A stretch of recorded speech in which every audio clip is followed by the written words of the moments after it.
देखिए बेटा हमने प्रूव करना है y dy और dx plus x equal to 0 के इफ x हमारे पास फंक्शन है 1 माइनस टी स्क्वायर और 1 प्लस टी स्क्वायर और y फंक्शन है 2t और 1 प्लस टी स्क्वायर। अब ये जो फंक्शन हमें गिवन है ये पैरामीटर फंक्शन है। क्यों? क्योंकि x और y बेसिक वेरिएबल है और t is the third variable. Then this function is said to be parameter functions. अब जो हमने फाइंड करना है वो dy और dx है, y और x का फंक्शन है, जबकि ये हमारे पास पैरामीटर फंक्शन है। जब ऐसी कंडीशन आ जाए dy और dx हमने फाइंड करना हो और गिवन हमें फंक्शन जो पैरामीटर को, फिर वहां पे हम चेन रूल अप्लाई करते हैं। जब हम चेन रूल अप्लाई करेंगे तो हमारे पास चेन रूल क्या बनेगा, dy और dx इज इक्वल टू, अब dy और dx, अब देखेंगे y किसका फंक्शन है, t का, तो हम लिख सकते हैं dy और dt। जब हम चेन रूल बनाते हैं जो नीचे वाला फंक्शन होता है वो ऊपर आ जाता है dt, और फिर t और x एक दूसरे के फंक्शन है, तो x जो है बेसिकली t का फंक्शन है, तो इसलिए हमारे पास क्या आ जाएगा dt और dx। और चेन रूल जब हम बना रहे होते हैं इस तरह बनाते हैं, दोबारा dt और dt को अगर कैंसिल करें तो हमारे पास वही चीज आनी चाहिए जो आपके पास ठहरी हुई है dy और dx। तो ये हमारे पास चेन रूल बन गया, इससे आप इक्वेशन 1 कह देंगे। अब जब हमने ये चेन रूल बना लिया है, अब चेन रूल के लिए बेसिकली हमने dy और dx फाइंड करना है, इसके लिए हमें dy और dt की जरूरत है और dt और dx भी जरूरत है, ये दोनों रिक्वायर्ड है। अब dy और dt हम फाइंड करते हैं इस फंक्शन से, तो हमारे पास फंक्शन जो है y is equal to 2t divided by 1 plus T square, ये हमारे पास है। अब इस फंक्शन से हम फाइंड करना चाहते हैं dy और dt,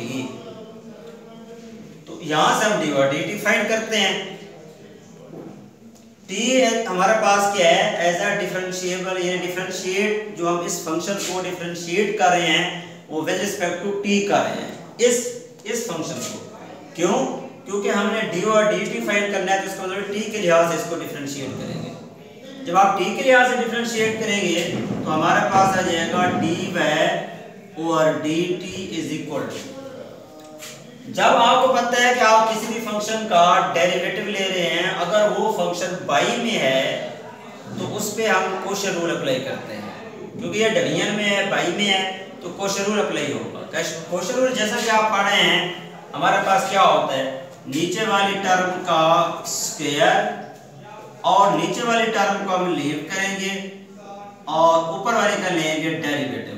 जब आप ऊपर वाली का डेरिवेटिव लेंगे 2t का विद रिस्पेक्ट टू t हम ले रहे हैं, तो t के लिहाज से t का डेरिवेटिव 1 हो जाएगा और 2 कांस्टेंट है वैसे का वैसे आ जाएगा।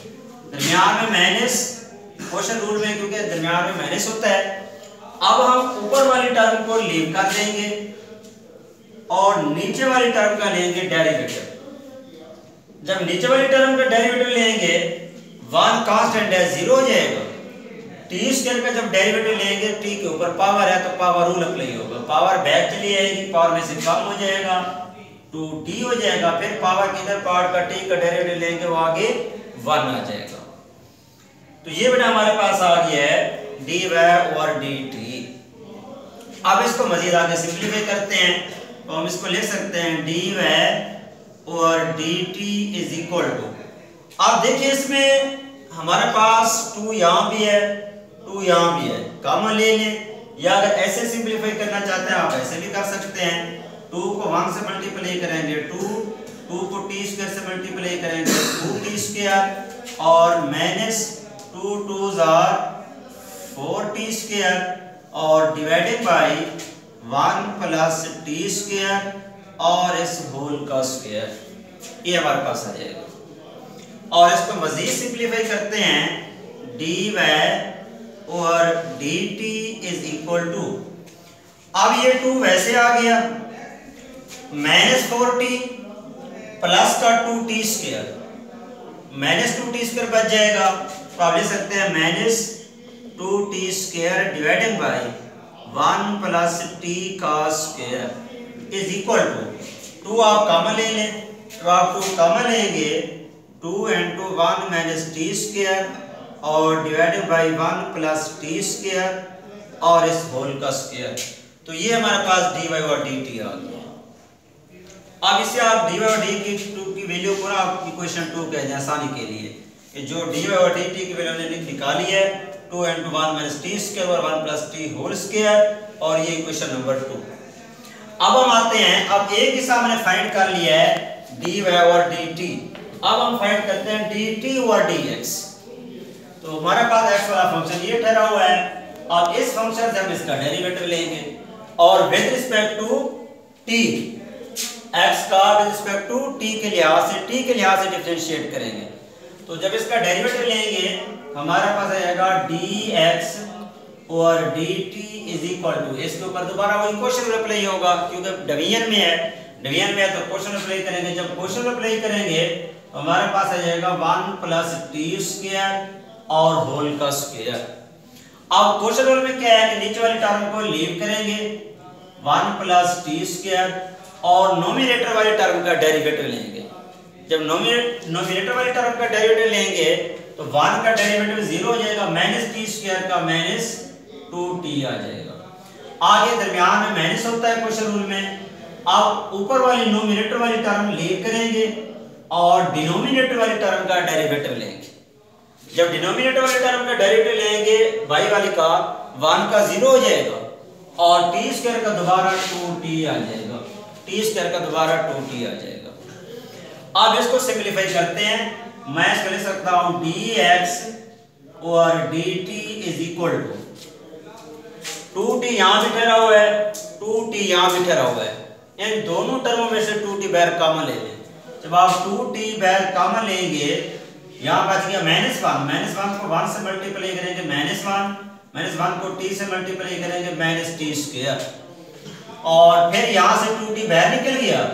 जब इस 1 माइनस टी स्क्वायर को माइनस से मल्टीप्लाई करेंगे -1 माइनस प्लस टी स्क्वायर और dividing by 1 plus T square और इस होल का स्क्वायर, ये हमारे पास आ जाएगा। अब इसमें कैंसिल करेंगे, minus T square plus T square से कैंसिल हो जाएगा, माइनस का 1 माइनस 2 होगा, -2 को जब आप इस 2 से मल्टीप्लाई करेंगे -4t हो जाएगा। तो मैं इसको लिख रहा हूं dx और dt is equal to -4t और डिवीजन में 1 प्लस टी स्क्वायर और इस होल का स्क्वायर, ये हमारे पास आ जाएगा।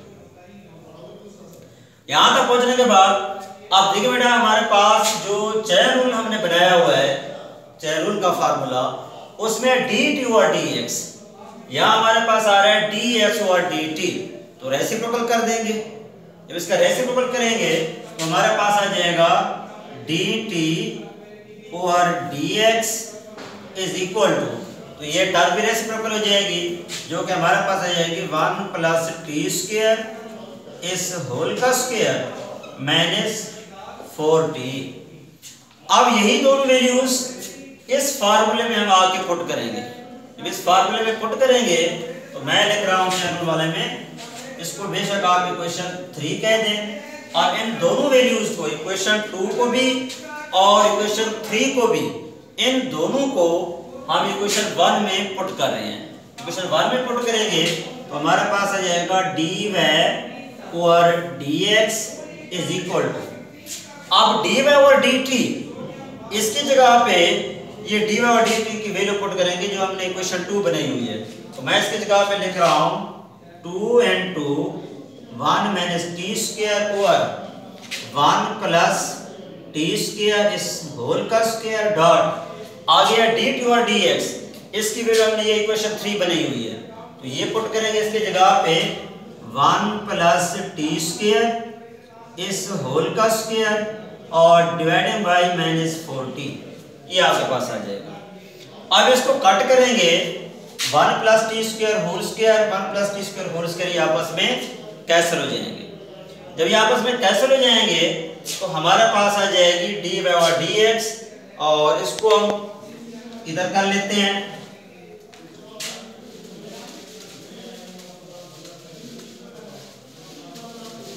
अब इसको इधर सॉल्व करते हैं, जो कि हमारे पास है dy और dx इज इक्वल टू, अब यहां से बच गया 2 and 2, अब 2 पे भी कट कर दें, 2 1s are 2, 2 2s are 4, तो यहां से हमारे पास आ गया 1 माइनस टी स्क्वायर और डिवाइडेड बाय माइनस 2t, ये हमारे पास आ गया। अब देखें हमने अभी dy और dx निकाला है, अब हमने dy और dx के साथ देखें y मल्टीप्लाई हो रहा है, तो नेक्स्ट स्टेप क्या है कि हम इसी इक्वेशन को y के साथ मल्टीप्लाई कर देंगे। जब y के साथ मल्टीप्लाई करेंगे तो हमारे पास यहाँ पे आ जाएगा y dy और dx, और इसके साथ भी y से मल्टीप्लाई करेंगे y multiply 1 minus T square और माइनस का 2t। अब y की जगह पे y की वैल्यू पुट करते हैं, जो कि हमारे पास ये ठहरी हुई है।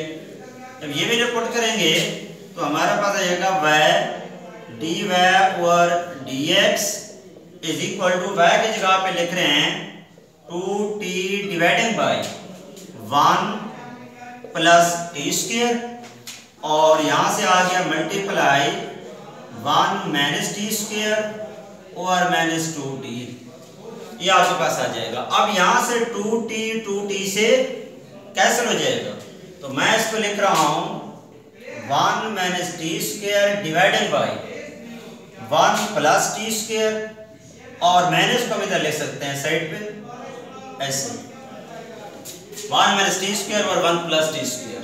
अब ये वैल्यू आ गई है y dy और dx की। अभी इसी टर्म के साथ जो हमारा प्रूव है उस टर्म में x जो है वो ऐड हो रहा है, इसलिए अब हम क्या करेंगे, इसको इसकी टर्म को इस इक्वेशन में x क्या कर देंगे, ऑन बोथ साइड ऐड कर देंगे, क्योंकि हमने x जो लाना है, इसलिए लेफ्ट साइड पे भी x ऐड करेंगे और राइट हिस्से पे भी x ऐड करेंगे। जब ऐड करेंगे तो हमारे पास आ जाएगा y dy और dx plus x is equal to, तो मैं यहां से लिख रहा हूं माइनस 1 माइनस टी स्क्वायर और 1 प्लस टी स्क्वायर और प्लस x, ये आ जाएगा प्लस x।